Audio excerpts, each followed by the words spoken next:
Aaron Hardesty here for Hardesty Remodeling and Repair. It's been quite a while since an update. I've been living in a Keystone Impact RV, a 2014 model, and we had a pretty significant hailstorm come through last week and had some damage to our skylight. As one helpful video that I watched, the repairman said you have to be very, very careful on removing the existing adhesive tape or caulk that is on the skylight, because if it doesn't separate from the roof well, it can damage the rubber membrane roofing that's there. So I actually just pulled with my finger a little earlier to see how hard it was to remove from this roof, and as you can see, it's coming loose very easily. So for me, it's not going to be a problem. So I'll be able to take all this off, and then I'll give you an update on the install. Now it's interesting, you might end up getting tripped up a little bit when you're ordering your skylight. You may look at the inside of the shower or wherever the skylight is in the RV and notice that you have what looks to be a two-piece skylight from the inside.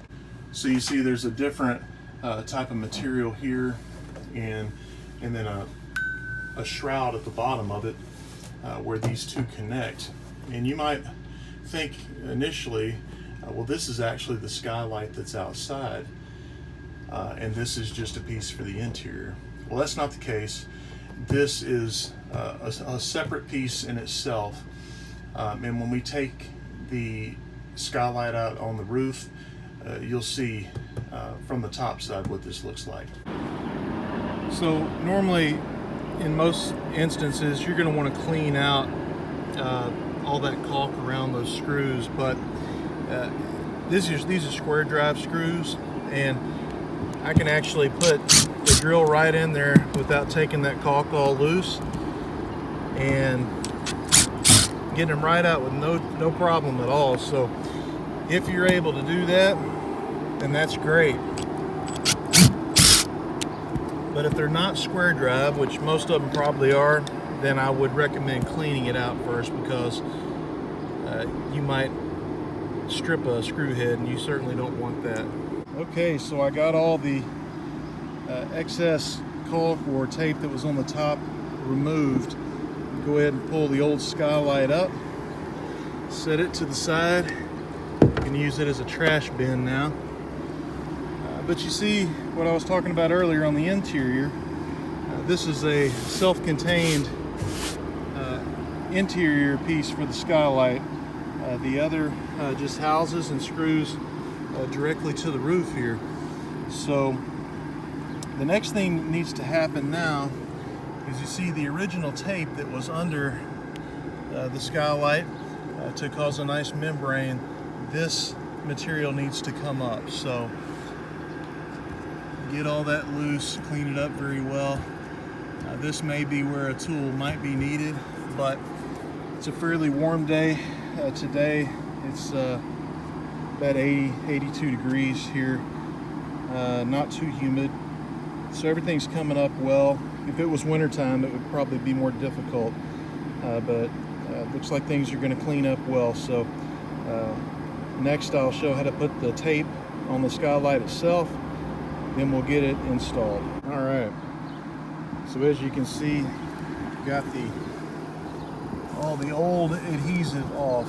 So what I will do now is I'm going to use some denatured alcohol, and I'm going to clean out past, get the dirt off this edge, just in case any of the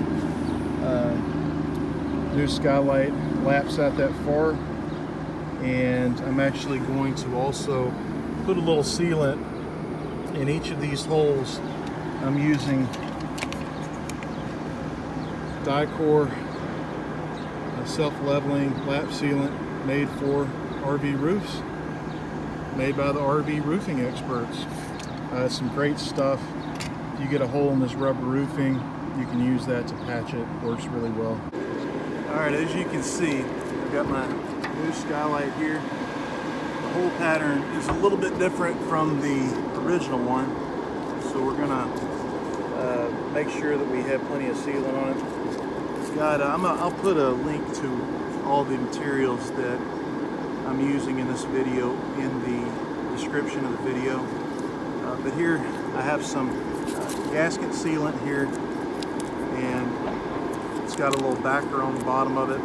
So what you want to do is you want to roll that out on your Skylight right across the holes for the drill or the screws. So you're going to have it like this, and when you're ready to, when you have all the tape on there, you're going to pull the backer off that tape just like that.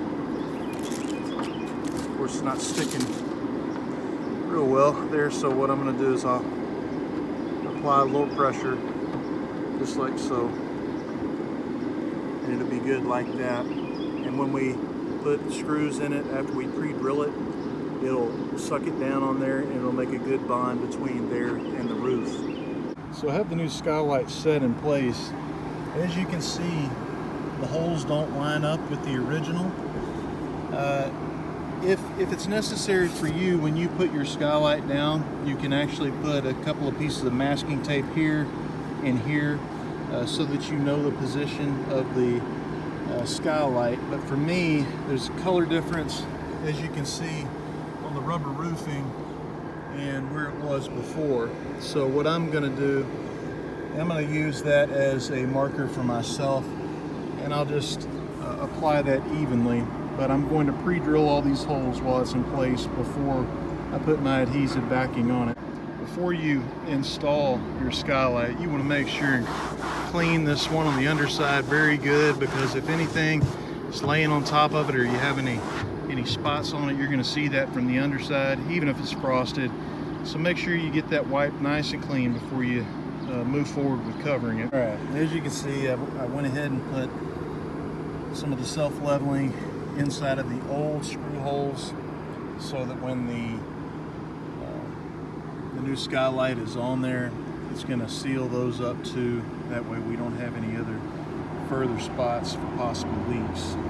So I've got my under Skylight clean and ready to go. I'm going to place it, and we'll go ahead and get this thing screwed down. And as you screw, be careful not to over tighten them, because you can break the plastic, even with a heavier Skylight, which I'm going back with. Okay, as you can see from where I snug these screws down very carefully, that adhesive kind of bulged out a little bit, so it actually came out, which is good. So that shows we're getting a good seal. What we're going to do next is use some of the self-leveling and make a nice bead of it around the entire Skylight. All right, I'm just going to do a few little spots here so you can see how I'm going about this. Just a bead right on top of each screw head, just like so. And then what you want to do is you want to go around the whole outside with a nice bead, just like that. And then another bead, not quite that thick. This is self-leveling, so it will go down. You can probably make that outside one just a little bit thicker. But just like that, and that will self-level, and once it sets up, it's gonna actually look nice and fresh, but it'll look like the other one did before, with that nice clean bead on there.